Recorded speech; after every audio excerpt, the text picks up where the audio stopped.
história da comunidade da Ormeira, ela é muito exemplificativa da história de muitas outras comunidades, em que o Estado se preocupou em criar condições de habitação para as famílias mais carenciadas. E a ação do Estado foi construir casas e entregar essas casas às famílias. Só que este processo, sobretudo de realojamento, é um processo que não foi acompanhado de uma preocupação sobre o espaço público. Porque as pessoas não precisam apenas de casa, as pessoas precisam de comunidade. Que o Estado nessa altura não fazia nada por nós. Estávamos aqui quase ao abandono. Foi muita miséria, muita miséria. Havia muita miséria, mas também havia irmandade. Sou Maria Joana Carvalho. Minha mãe tinha 6 filhos, que o meu pai abandonou-a. Depois ela, coitada, foi uma mulher de coragem, uma mulher de força, que lutou. Veio com os filhos à boleia para Lisboa, e aí deram-lhe esta casa aqui. Estamos na casa que nós vivíamos. Eu ainda hoje me lembro, quando era miúda, o que eu brinquei.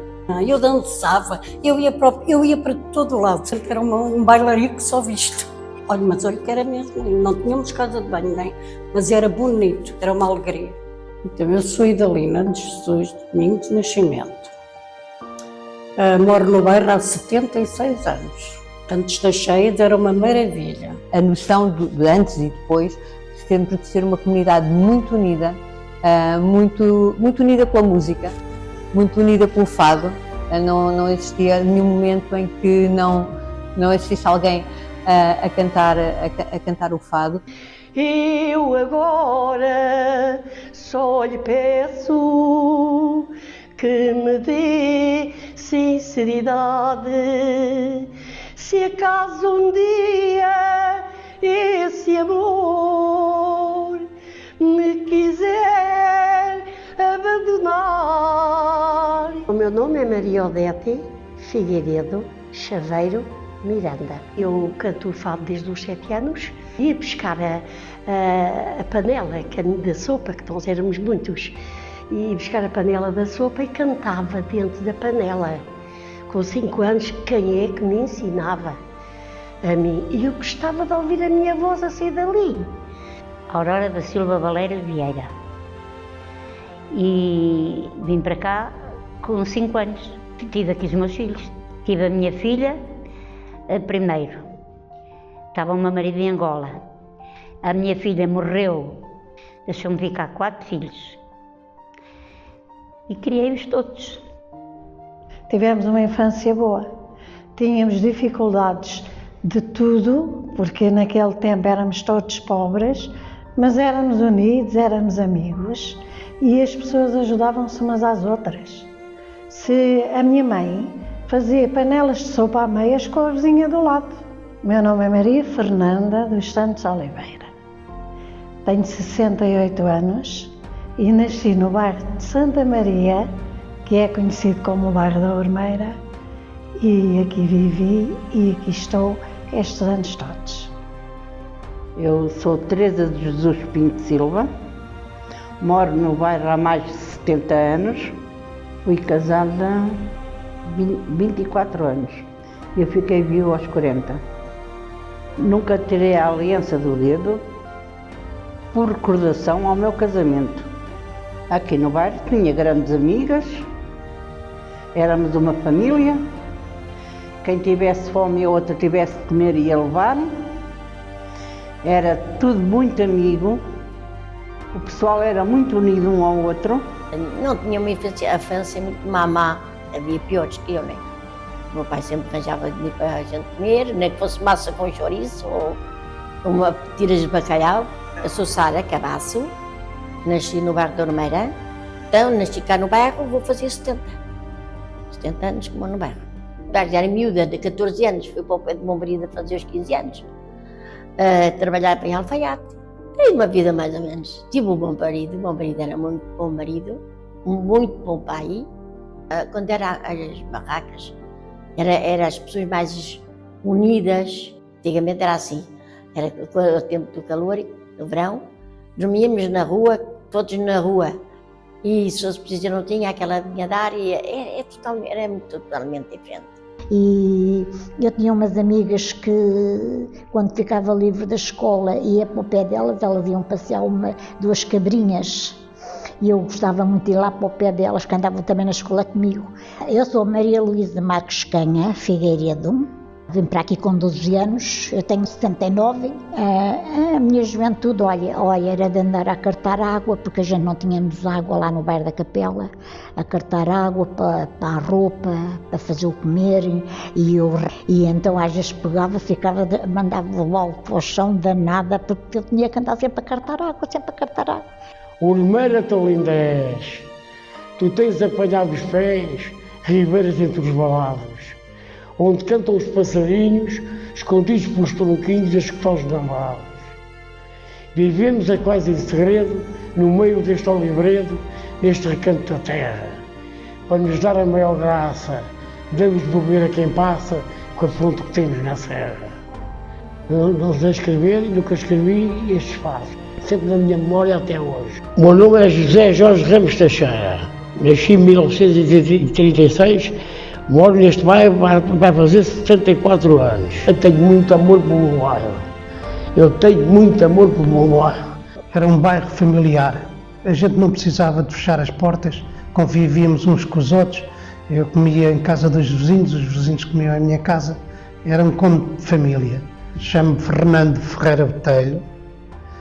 Vivo há 69 anos no bairro da Urmeira. Portanto, depois da cheia, virou tudo ao contrário. Na madrugada de 26 de novembro de 1967, as cheias provocaram milhares de vítimas. Foi a maior inundação que a região alguma vez conheceu. A comunidade da Urmeira, em Odivelas, na proximidade do Rio da Costa, foi uma das mais afetadas pelo temporal, com pelo menos 15 óbitos registados. Naquela cheia enorme, foi em 67, a minha irmã mais velha morava ali, tinha 4 filhos. O marido saiu com a menina, que era uma miúda pequenina, eles tinham, a miúda tinha para aí 2 anos, tanto. Pôs-se às cavalitas e saiu e deixou lá com os 2 rapazes. Ela, coitadinha, pendurou os filhos nos barrotes e os miúdos gritavam. Ela disse, deixem-se estar aí, segurem-se bem, que a mãe vai abrir a porta a ver se consegue tirar-vos. Quando ela abriu a porta, ela tinha uma mesinha de cozinha, uma pedra mármore.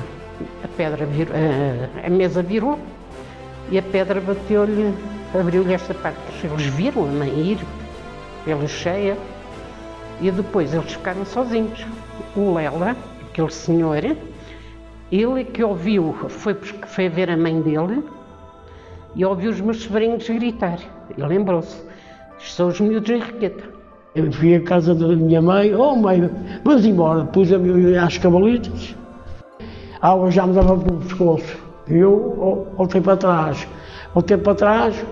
O meu senhor estava à janela, coitadinha, abre a porta, ela abriu a porta e eu, com a minha mãe, a senhora, olha, está a andar, a casa está a andar. Mãe, não está a andar nada, tenha calma. Eu acalmar a minha mãe e a senhora.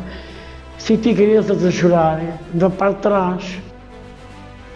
Há aqui crianças a chorar atrás. Então, conforme pôs, lá chegou a eles, lá os tirou, lá os trouxe. Eu cometi ginástica, pendurei-me nos barrotes da casa, com umas botas de borracha que eu tinha, parti a visória do dia para a parte de trás, e então, quando me deslocei, encarei com 2 crianças pequenas. E eu agarrei, tenham quietos. Puxei os meninos para cima, salvei-os da cheia.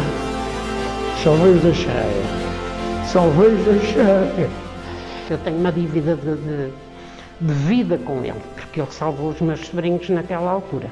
E o resto de chão encheu. As pessoas que moravam no resto de chão foi tudo para a minha casa. Eu estava em casa da minha mãe e quando eu cheguei a casa tinha a porta arrombada com as pessoas lá dentro. Deixei uma panela de água ao lume e as pessoas nem foram-me apagar o lume.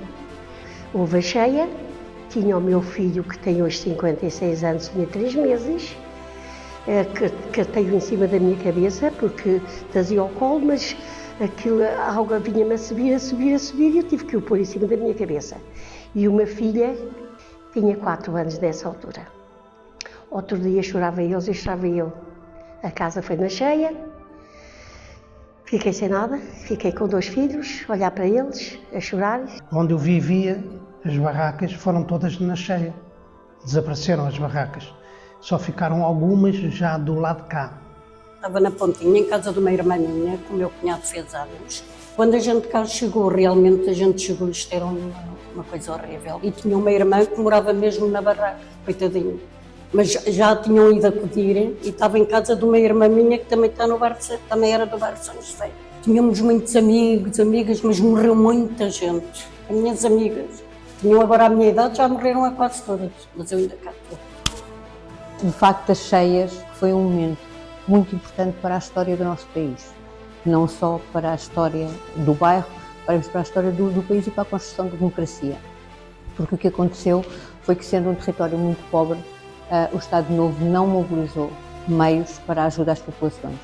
Foi a própria população mais próxima que se mobilizou, mas depois, nas universidades de Lisboa, começou a correr a informação de que algo muito grave tinha existido ali e os estudantes começaram a mobilizar-se para o apoio às populações.